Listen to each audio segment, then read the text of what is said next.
Hello, welcome to Miniature Realms. My name's Stuart. The new Marauders and the Razing of Westerland is very nearly with us for pre-order, but also announced on the same Sunday preview was a new Imperial map for Warhammer the Old World. Is that a clue for something in the future?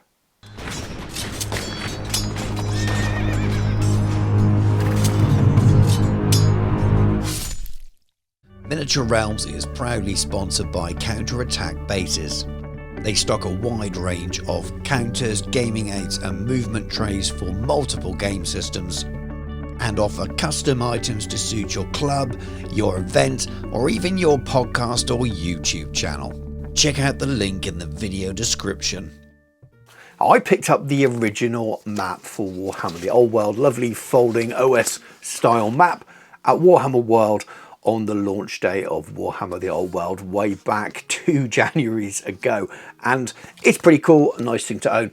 But why is there a new one coming now? Does that feel a little bit strange? I kind of scroll past it thinking that's a cool thing I want to try and pick up for pre-order, but then didn't really think about it for a few hours, maybe even a couple of days, and then pondering as you do while I was in the shower, I started to wonder why there's a new one being released now. So let's take a quick look at the article and I'll tell you why I think it could be interesting. So once we scroll past the Space Marines, we get to the Warhammer Old World section and we know all about the new reinforcement set for Marauders and the Razing of Westerland. Look out for future content about that on the channel. But then we get to Map of the Old World Imperial Calendar 2278 and we have this lovely picture here.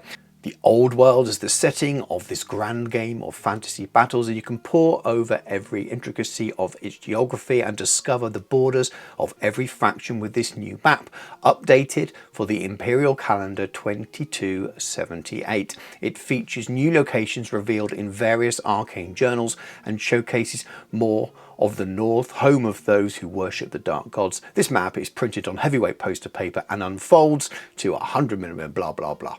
On face value, that's just an updated version of this a couple of years later in the Imperial calendar, with a lot of the extra locations and shields and badges and liveries of the main protagonists in the lore that's building, the narrative that's building for Warhammer the Old World. And I like that, that's pretty cool.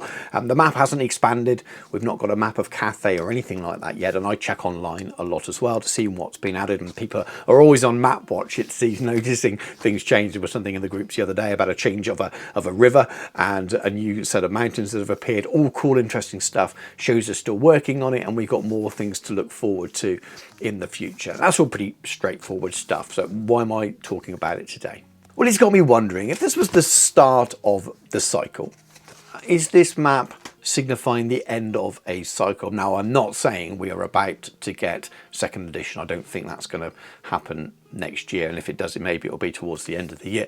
But I wonder if it's the end of the planned cycle of arcane journals, or very close to it, or at least the ones related to the Old World.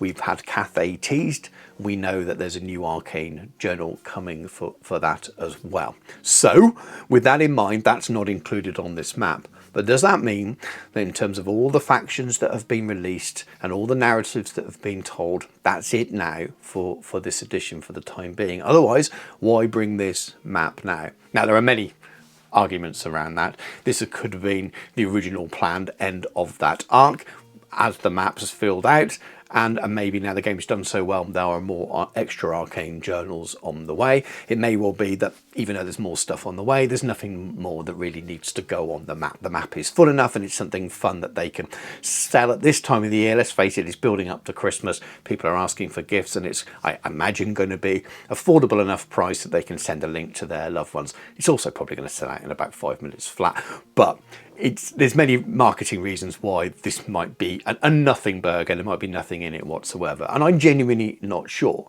but I think it's fun to think about it a little bit and discuss.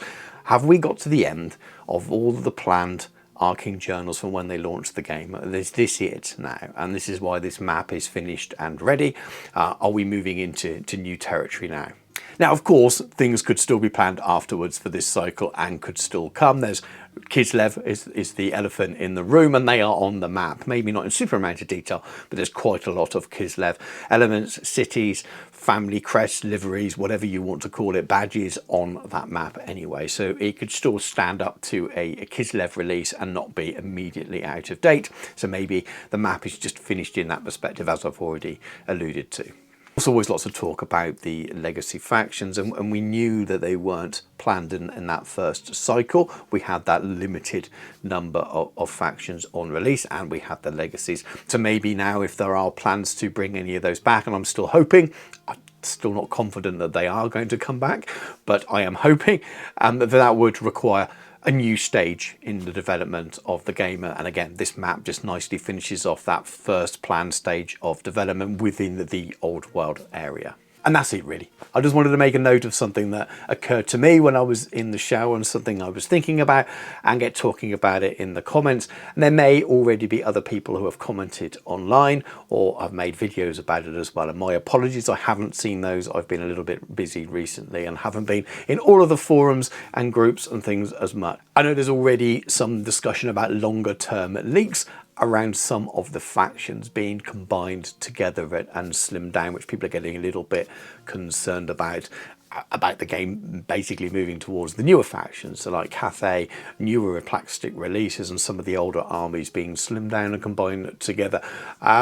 Who knows? To be honest with you, that feels like something that would be a long time ahead. I'm not going to get overly worried about that yet. It could, well, just be rumours of development of the storyline when there are maybe Empire armies and Elven armies and Dwarven armies fighting together, which of course they would do in the Great War of Chaos, and maybe there are just combined armies of infamy. I'll be very surprised if those armies were removed as a standard Grand Army and only worked as a combined force with more limited rosters, just to reduce the miniature ranges and bring out newer ones.